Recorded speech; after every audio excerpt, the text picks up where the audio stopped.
the super modifieds that I have now, I actually built the cars from scratch from a pile of tubing. So at NASA, it's all about, we have no air. How do we get propulsion out of no air?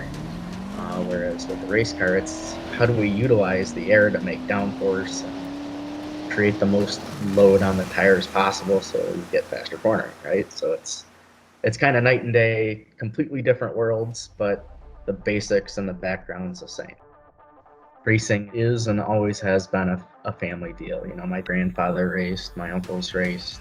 My dad was helping out a guy with his race car, and his son was racing. So we went and watched, and then we went back the next week and bought a car. And then the week after that, I ran my first race at 9 years old.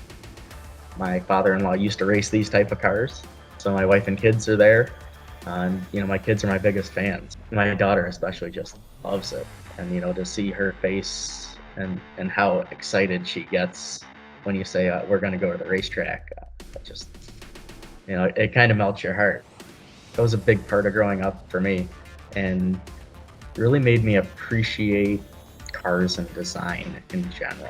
And I think it really pushed me towards engineering because I always wanted to know how things worked. And now I had this race car and trying to understand how it works and make it better. So it kind of feeds into engineering in general.